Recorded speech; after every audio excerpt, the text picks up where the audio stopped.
Hello, hello, check.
Hello, hello,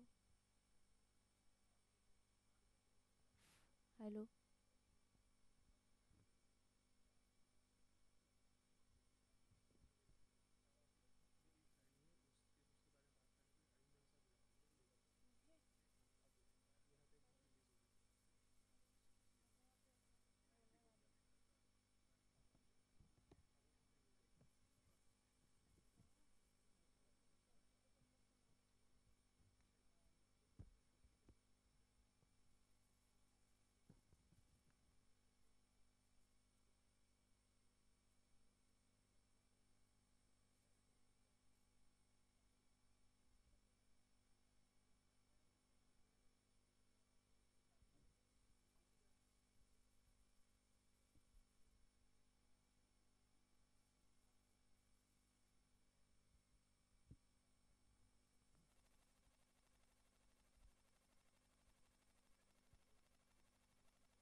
Ladies and gentlemen, may I have your attention?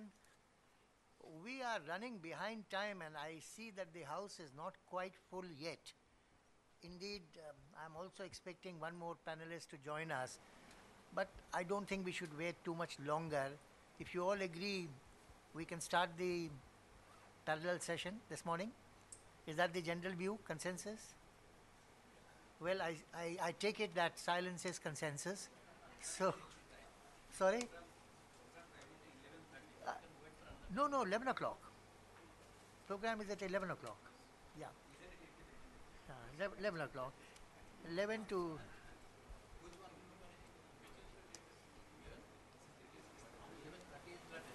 Oh, it's 11:30, is it? Actually, it's been changed, sir. Here it's 11 o'clock in my. We are extremely sorry, actually, sir. Yet to be, because new update list has been, sir. We apologize for that, sir. No problem. Well, in that case, we will wait. I apologize. I take back my words. We'll wait for another 7 minutes. No, it's our mistake. Actually, we apologize from behalf of organizations. Sorry, sir.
Good morning, everybody.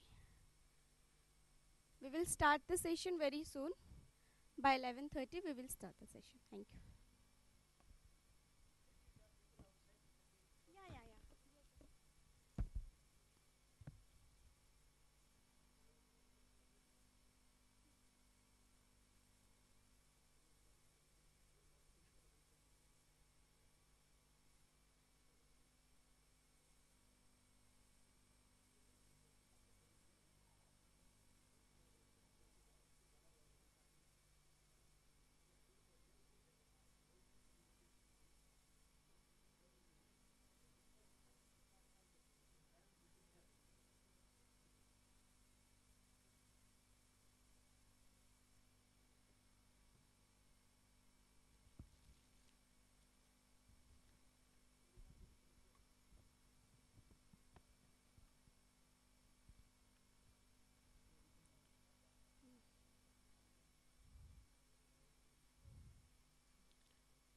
So, I think all the panelists have already arrived. So, we will start the session now. The present session that we are going to start is on sectoral cooperation. The session will be chaired by Ambassador A.N. Ram, former Secretary of Ministry of External Affairs, Government of India. And the panelists of this session are Dr. Bala Pisupati, former Chairman of National Biodiversity Authority, Chennai; Mr. Ravin Ekanayak, Research Officer, IPS, Sri Lanka; Mr. T.C. James, Visiting Fellow, RIS; Dr. Ranjit Rath, Engineers India Limited, New Delhi; and Dr. Priyadarshi Das, Research Associate, RIS.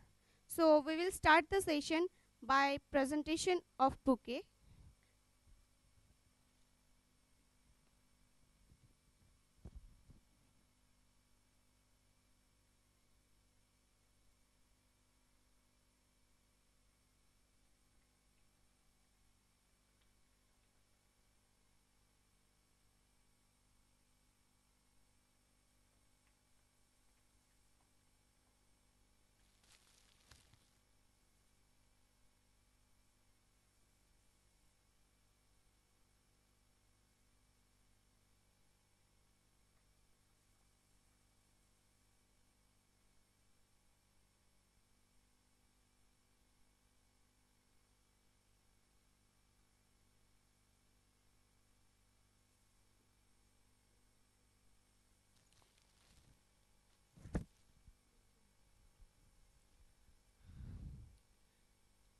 Before starting the session, we have a small book release function. Now I request the chair to release a book on maritime heritage of Odisha by the reception committee of the Indian Ocean, India and the Indian Ocean.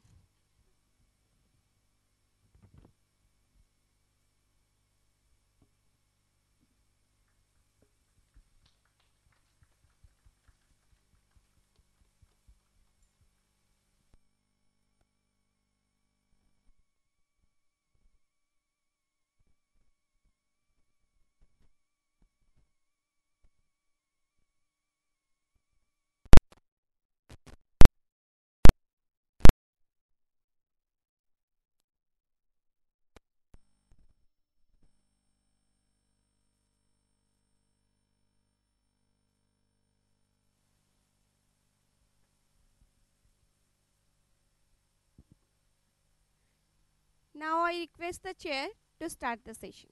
Thank you. Thank you very much. Distinguished participants, ladies and gentlemen, at the outset, it's my privilege to congratulate the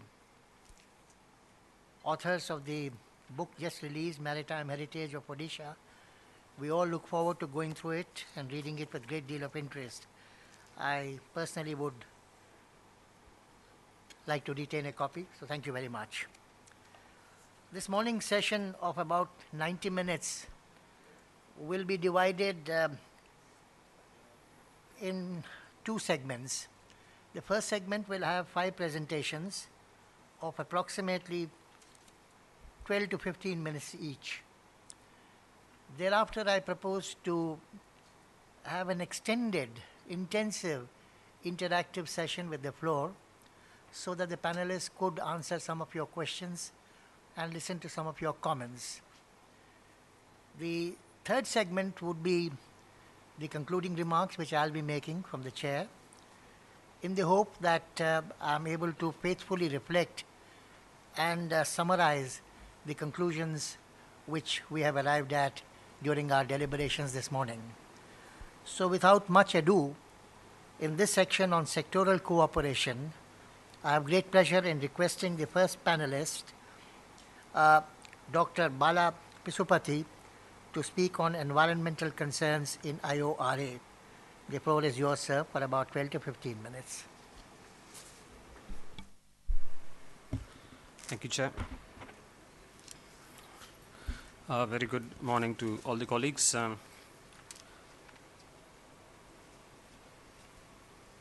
As the organizers have asked me to focus on environmental and development concerns of IORA region, I was listening to some of the presentations in the morning panel. And certainly the presentation that was made that looked at the genesis, the development and the current state or status of affairs of IORA in terms of the Secretariat and the kinds of work programs that are going on was a bit of a concern for me personally, because this is an organization that has been established at the interests of the participating countries. So it is not just the responsibility of the countries to support strategic development of this organization. And for me, who has been following the multilateral, bilateral, environment and development related issues for the last 20 years, I have seen quite a large number of these institutions who had been established, evolved, who always face two challenges. The first challenge is to identify issues that attract the best possible political attention. We all know that that's an absolute requirement for many of these organizations to be strengthened and to move forward. The second requirement is to identify areas where the benefits could be seen from issues which are the low-hanging fruit, issues where we do not have much of big political, economic related concerns that possibly could divide countries or that possibly could prolong the discussions and debates before arriving at a consensus. But to identify issues where we do not have much of that kind of an issue of competing interests of countries or competing interests of issues that influence the countries within this region. So what I thought I'll do, having been following some of these recent discussions within the IORA, is to identify and focus on 3 very specific issues. Can I have the next slide? So if you look at the region, next one. The region, we have known and we have seen that it has many, many challenges. But because there are many challenges, countries have also responded to these challenges, but many times these are very scattered responses. And we do have success stories to be happy about, but many times these are islands of success. So we still have not coalesced or consolidated some of these success stories to say that this organization or the countries, through using this organization as a platform, had made a much large headway. Therefore, the next one. Next one, please. Okay, I can use it. That's better. So what I thought I'll focus in the next 10 minutes or so is to identify 2 or 3 very specific issues, but these are emerging issues where we do not have much of a debate or a discussion that is ongoing in countries within this region. And these, to me, personally, I feel these are the low-hanging fruit that some of the countries could make use of, and certainly IORA can be used as a platform to move some of these agenda forward. The first is the emerging dynamic of prospecting in the ocean regions between the countries, where the debate is about restricting prospecting, but also enhancing participatory prospecting, which at this point of time is rather limited. The second one is the changing international architecture of ocean governance. I'll give you at least one specific example of how this is going to be impacting the region very soon. We are talking about at least less than 3-4 years of the ocean governance discussion that is happening in the United Nations that will completely change the dynamic of this region. And the third one is looking at environment as a base for future development options.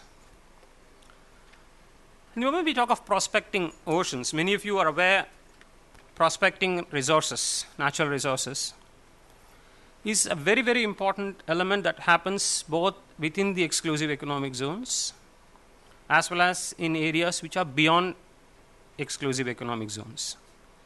And these zones are called areas beyond national jurisdiction, ABNJ in short.